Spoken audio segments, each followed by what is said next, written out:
Bonjour à tous, on se retrouve pour un nouveau tuto, donc ce sera une dacha.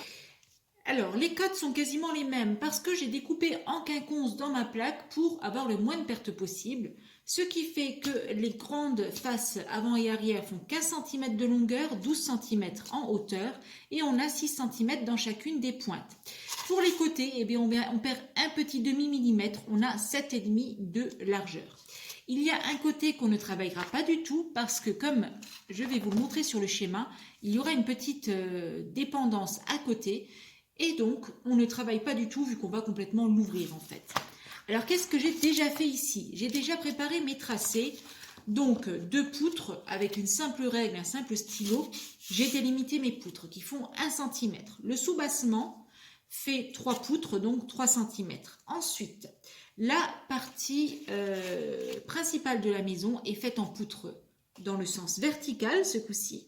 Et donc elles ont toutes 1 cm de largeur aussi. Les fenêtres font chacune 3 cm sur la face avant et 4 cm en hauteur. On les évidera. Alors vous voyez, si vous avez peur de vous perdre, vous mettez simplement une petite croix pour là où vous allez évider. Et ici, c'est pareil. Sur la face de côté, j'ai du coup fait une fenêtre de 4 par 4 qui sera un peu plus grande, qu'on évidera par la suite. Alors ensuite, pour réaliser l'effet bois, même si ça ne se verra pas là à la caméra, vous prenez un cutter et donc vous venez gratter votre polystyrène de cette façon. Bien, alors voilà où j'en suis, la gravure est faite, j'ai évidé les fenêtres. Prochaine étape, c'est la mise en peinture. Notre dacha va être orange. Oui, vous avez bien entendu, celle-ci va être orange. Donc je vais essayer de la faire en plusieurs teintes, peut-être un peu plus foncé en haut, un peu plus foncé en bas, plus clair au milieu. Je vais voir un peu comment j'arrive à jouer là-dessus. Et donc il sera très important de peindre aussi dans l'intérieur des fenêtres. Fenêtres que j'ai gardées précieusement ici parce que ça fera des très bonnes chutes pour faire d'autres choses. Mais surtout, je vais en avoir besoin pour faire les gabarits, pour dessiner les fenêtres. Ce sera l'étape suivante que je vous montrerai. Pour faire nos fenêtres, rien de compliqué. Voilà pourquoi j'avais gardé les petits gabarits. Je les ai retracés sur une feuille de papier. Donc ça pour les petites, celle-ci pour la grande. Ensuite, j'y ai fait des motifs qu'on va reproduire sur nos fenêtres. Pour ça, il vous faut un petit bout de papier plastique rigide. Voilà. Donc gardez bien tous vos emballages. Là, il est pile assez grand, celui-ci, pour faire une des petites fenêtres. Donc, je vais l'utiliser. J'essaye vraiment de faire le moins de déchets et de chutes possible, surtout quand on travaille avec de la récup. Pour les petites fenêtres, vous voyez, c'est très simple. C'est juste une croix. Donc, on se munit d'un petit cure-dent, d'un peu de peinture blanche. On vient tremper le cure-dent dans la peinture blanche et on va venir dessiner, voilà, notre fenêtre de cette manière. Et donc, on va retremper le cure-dent aussi régulièrement qu'il le faudra et il le faudra assez souvent. Et il ne reste plus qu'à faire les autres fenêtres. Et là, je vous montre la fenêtre du côté. Alors pour la suite de notre maison, j'ai commencé à faire la petite partie de la dépendance. Donc dans la grande hauteur, 11 cm, par ici, 7 cm le petit côté. Donc en longueur, je ne sais plus, c'est une bonne question, 10 cm en longueur pour la dépendance. Et donc le petit morceau à l'avant, ça sera du 7 cm et demi par 7 cm pour le coller comme ça. J'ai tracé ma grande fenêtre et j'ai tracé aussi ma porte. Je n'ai pas oublié ce coup-ci. Alors, on se retrouve avec notre dacha. Déjà, je vais rajouter une fenêtre en haut parce que j'avais complètement oublié de lui faire sa fenêtre. Comme ça, c'était réglé. Quand c'est pas la porte, c'est la fenêtre.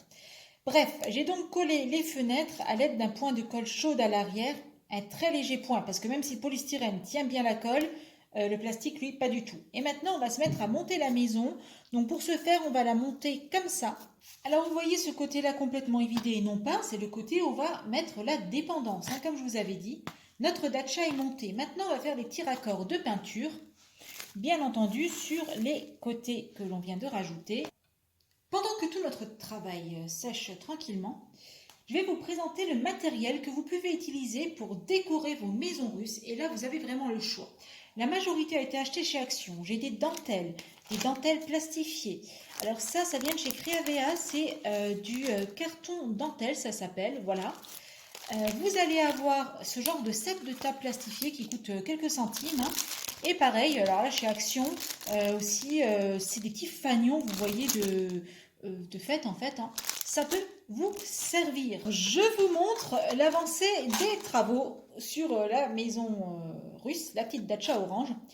J'ai fait des petites décos, vous voyez, comme je vous montrais tout à l'heure, à base de dentelle. J'ai joué avec un peu tout, les papiers, la dentelle. Ici, c'est même la peinture. J'ai utilisé d'ailleurs ceci, c'est en plastique, hein, et c'est super pour faire des pochoirs à peinture. Du coup, j'ai découvert ça. Donc, c'est merveilleux. La Dacia, elle est bien décorée. Maintenant, on va passer au toit. Pour son toit, c'est tout simple. On prend du papier, du carton souple. Alors là, vous voyez, j'ai peint en dessous les rebords parce qu'il va un peu dépasser, donc pour que ça fasse à peu près propre.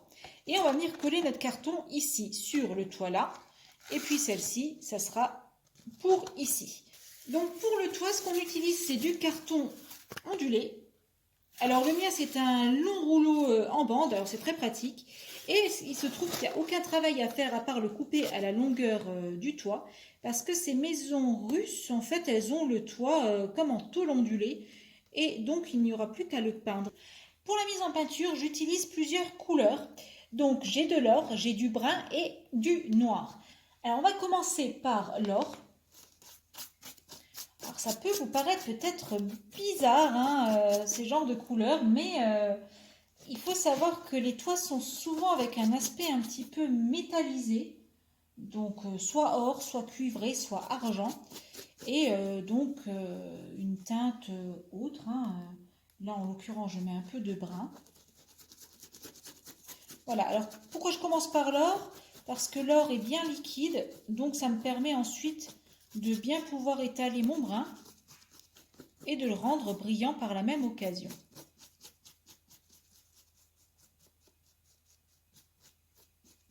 Voilà. On obtient une belle teinte... à la limite du cuivré en plus, c'est très bien.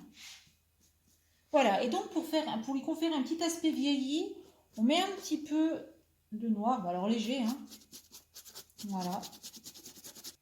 Bien, maintenant ce qu'on va faire, à l'aide d'une petite colle transparente, on va lui mettre du flocage à cette maison russe, un peu de verdure qui monterait.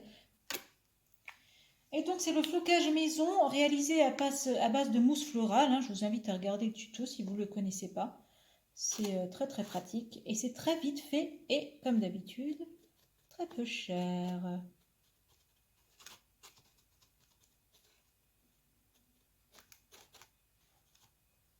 Pour la partie dentelée ici, voilà, c'est ce que je vais coller. Donc c'est un bout du set de table hein, que j'ai découpé, un bout de la grande fleur. Et la voilà, notre Dacia russe, donc la seconde de cette année. Elle est trop jolie en orangé comme ça. Enfin, moi, j'adore en tout cas. C'est vraiment tellement coloré, c'est tellement joli. Donc, il me reste encore la cheminée à faire. Bon, le toit est encore mouillé, donc ça attendra pour la cheminée. Mais en attendant, voilà, tous les détails y sont. La petite dentelle, enfin, les effets de peinture. Là, j'ai fait la petite porte. Alors, elle est bien décorée aussi, notre porte. Et puis, oui, elle est tellement grande que je ne vais pas réussir à la faire tourner complètement, je pense. Et puis donc la petite fenêtre sur le côté, voilà. Cette Dacia russe est à présent terminée, donc je suis allée un peu vite sur le tuto, c'est vrai, mais si vous voulez voir des choses peut-être plus en détail, hein, vous avez le tuto de la première Dacia de cette année qui vous montrera peut-être un peu plus de choses. Eh bien, en attendant, n'hésitez pas, pensez bien à vous abonner parce qu'on se retrouve très bientôt hein, pour d'autres maisons. Il y a encore beaucoup de choses au programme et beaucoup de belles surprises à venir.